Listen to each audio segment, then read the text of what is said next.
Echoes of William Wallace, Scotland's enduring legacy. Soft wind, a single drum heartbeat, a hush over the hills. If you listen closely, the wind still carries a name across the Highlands, a name time refused to forget. William Wallace. Dawn mist over grey hills, sheep bells, a distant chapel bell. 13th century Scotland, a beautiful land bound under the iron heel of an empire.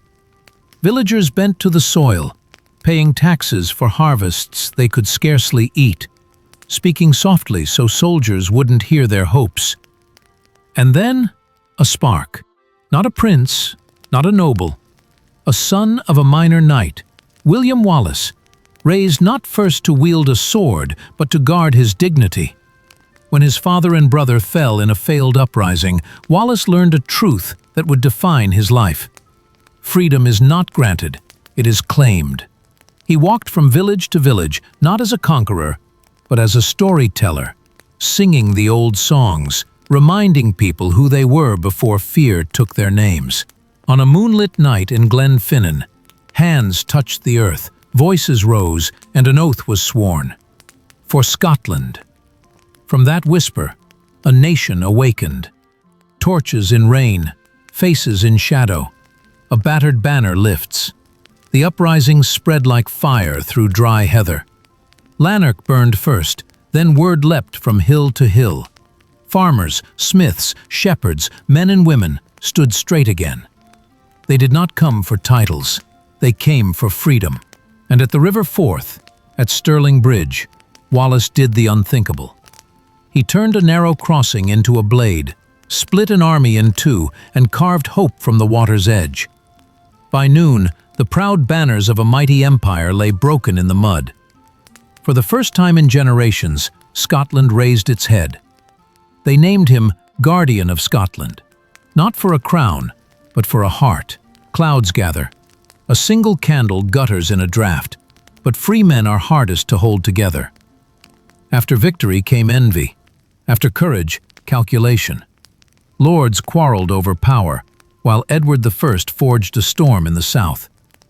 At Falkirk, Wallace stood ready, calm, unblinking, and watched noble cavalry turn their horses and ride away. Betrayal split the line more surely than any sword. Scotland bled into the earth. Wallace led the survivors into the trees. Exiled by politics but not by memory, he became a living legend. Seen at the edge of forests, heard in the song of steel on wind. He wrote by firelight, a warning and a vow. When hearts grow weak, freedom dies long before the sword breaks. Chains. London's grey sky.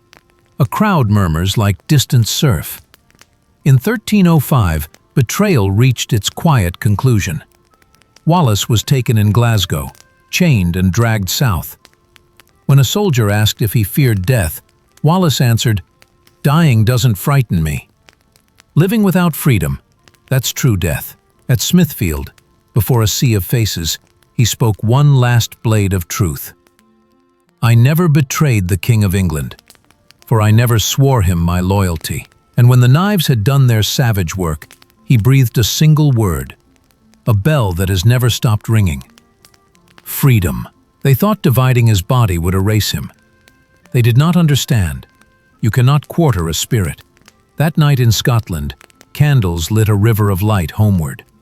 A nation remembered itself. The Wallace Monument at sunrise.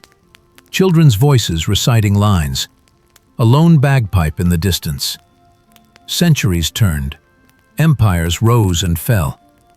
Yet his name remains a prayer. Carved in stone at Stirling, sung in classrooms and carried across oceans. Cinema gave his legend a face. History gave it meaning. For every land has its Wallace. A voice that says, no to tyranny and yes to conscience. Freedom is not a gift. It is a flame we inherit and a flame we keep. Warm strings. The camera lifts over the Highlands. If this story moved you, if you believe some flames should never die, subscribe and journey with us through the echoes of history. Each week, another door opens. Not to tales that are merely told, but to lives you can feel. Beat. Whisper low. Listen. The wind still carries it. Freedom.